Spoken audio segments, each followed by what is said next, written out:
Hey guys, welcome back to Vibing with Andwele. As you can see in the title of this video, I'll be talking about some culture shocks or some things that I didn't really expect, as a Jamaican teacher who came to the US to teach. So if you're interested in that, then just keep on watching.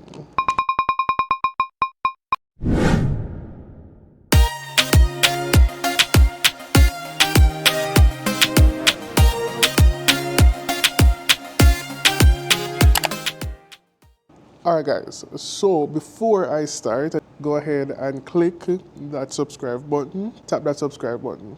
Alright, so if you're not a subscriber, if you're not a part of the um, VWA crew, Vibing with Andwele crew, then go ahead and subscribe. Like this video, just go ahead and type VWA in the comment section. Alright, if you are watching this video, I want you to type VWA. Anyways, let's get into it. So I would have mentioned some of these stuff in a previous video, and it will be popping up in the top right corner. Teaching in the US versus teaching in Jamaica. I know that I covered some of these stuff, but I wanted to just make a video specifically for some of the culture shock. And this list is not exhausted, there might be some more. If I missed out anything and you have seen any other culture shock or you have experienced anything, go ahead and comment it in the comment section. But without further ado, let's begin. So the first thing on my list is the mannerism. That mannerism is not a thing for students as well as for adults. Yeah. And funny enough, I had a very recent experience of this yesterday morning. A student came into my room, wanted me to do something for her, and she just walked in. Mr. Wellington, can you do this for me? And I had to say, good morning, good morning. Because me and you never sleeping in the same bed. Good morning, good morning. Like, it's not something that is really practiced. I guess I'm not sure. I'm not sure what the reason is, but some of them will just. You have some mannerable students, right? They're gonna say good morning. Even students who I don't teach, they're gonna say if they pass you 10 times, they're gonna say hi or good morning. But there are some, if you teach them or not, that they will look into your daylight or walk past you. I'll be standing at the door and students are coming into my class and them looking at your face and just walk past you. Like, no good morning, no good afternoon. And even if you might say, hi, good morning, chances are some of them will not respond. But again, this varies depending on your location. So this might not be the case for someone in another district, but I'm talking for my school. And let me just point out that it's even worse if you have not taught that student. It's even worse. They're gonna walk past you like you don't exist. Like if you teach them or if you taught them, there's a possibility that they might say hi or might dab you or something. But it is what it is. You can't really take it too personal. And try to force anything down their throat.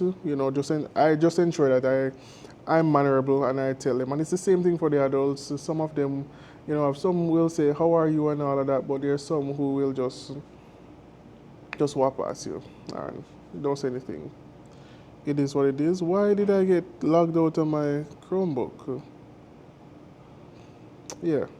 So number two, the way students talk to grown-ups, adults, and the things they will say and ask. So some kids, I guess, it all boils down to how they talk to their adults and their parents at home or something. Maybe that is how they're accustomed to talking to adults. But some of them, like, the respect is not respecting. And the same thing goes for like the things that they will say and they will ask. Like when I was in high school, I would never dare some of these questions that I hear kids asking, some personal questions, some things that I hear kids saying in the ears of the teachers. Like I would never ever dare utter a question like those or a statement like that in the presence of a teacher and adult. We might talk among ourselves, but not in the hearing of the teacher. But them don't care. They do not care. They're gonna ask you personal questions. They're gonna make some of them will make inappropriate comments. Some of them don't know they're limited, don't know when it is that they shouldn't talk and all of that. But again, you cannot take it too personal. Some of them is just how they are and how they were brought up. Um, number three would be not being responsible for their age group. So this is I have several pointers under number three. So not responsible for age group, doesn't come to class prepared. Um, they require a lot of spoon feeding, easily demotivated, and rewards and candy is something that will get them to participate. That's a whole mouthful. If you have a particular preference for an age group, a grade to teach, for example, you want to teach grade 9 students, I would say go couple grades up because their maturity level is not as expected or not in comparison with kids in Jamaica. Like you'll have grade 9 students who they're not responsible to expect that they're in grade 9. You'd expect that they would be responsible, somewhat responsible. They're not. Some of them aren't. Some. Alright?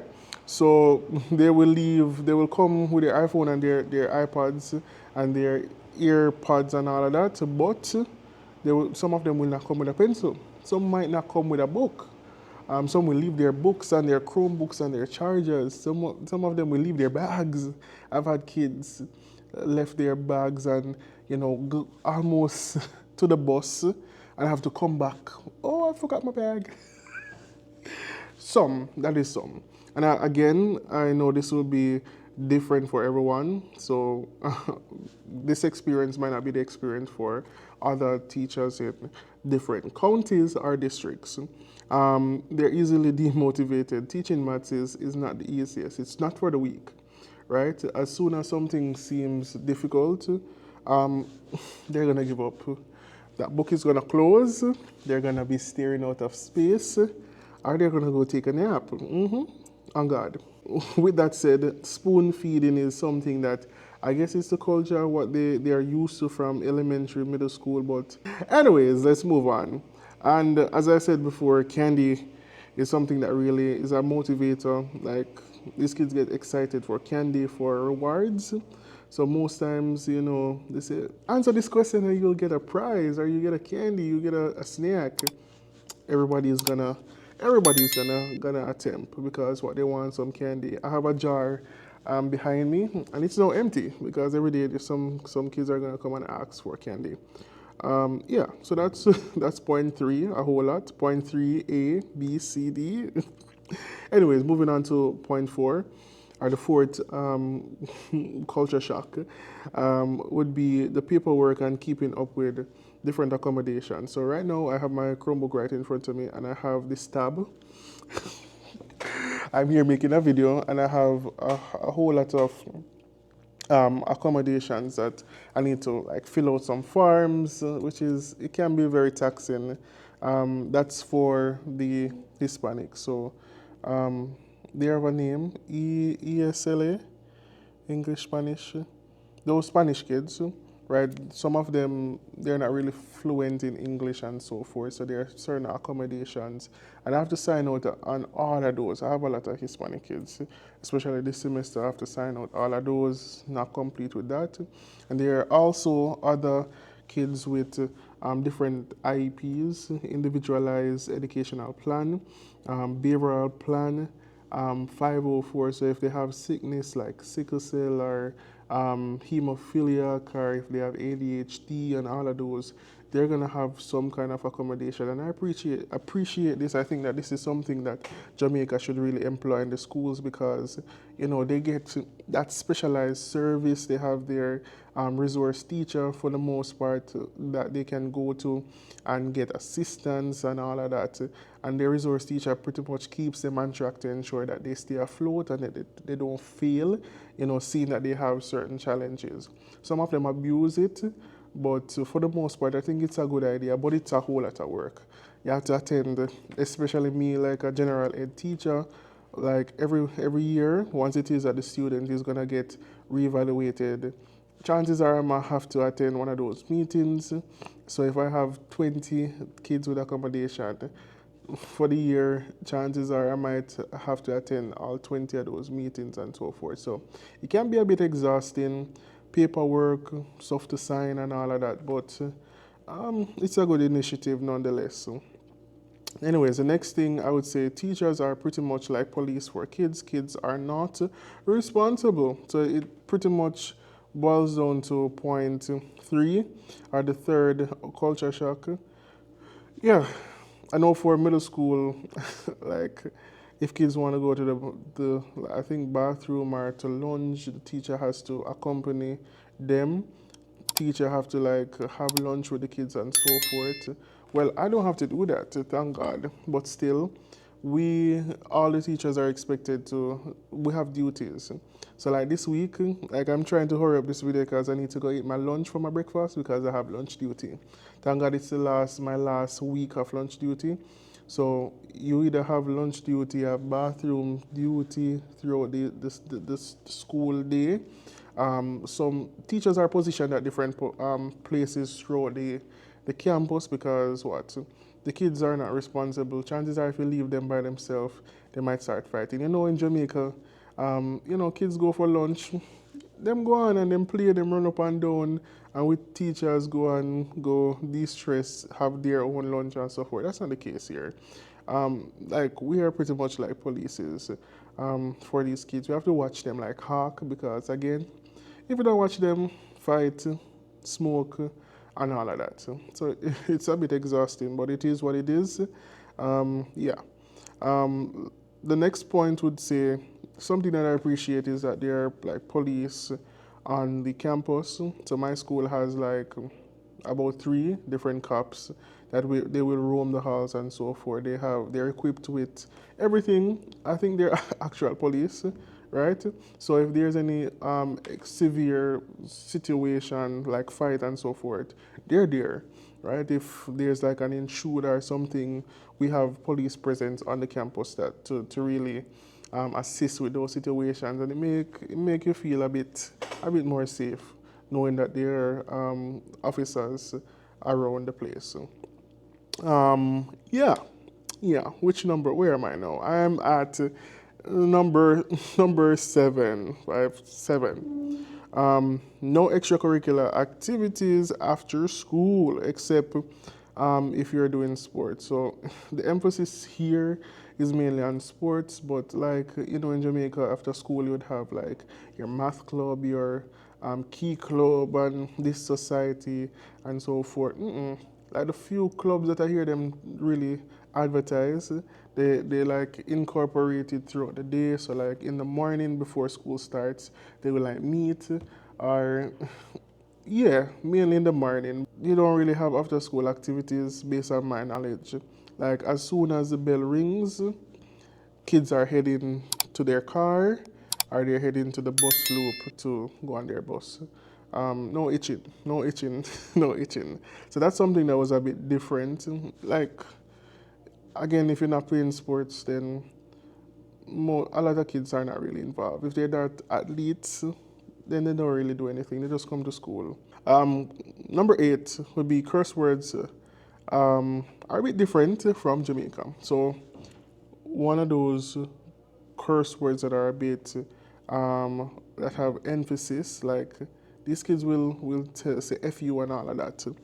They will talk fluent bad words, but once you say like hell or shit, ass, then they're gonna look at you. Oh my God, you're cursing, and they're gonna create a big commotion over that. So like hell, in Jamaica, what the hell, or something of that sort.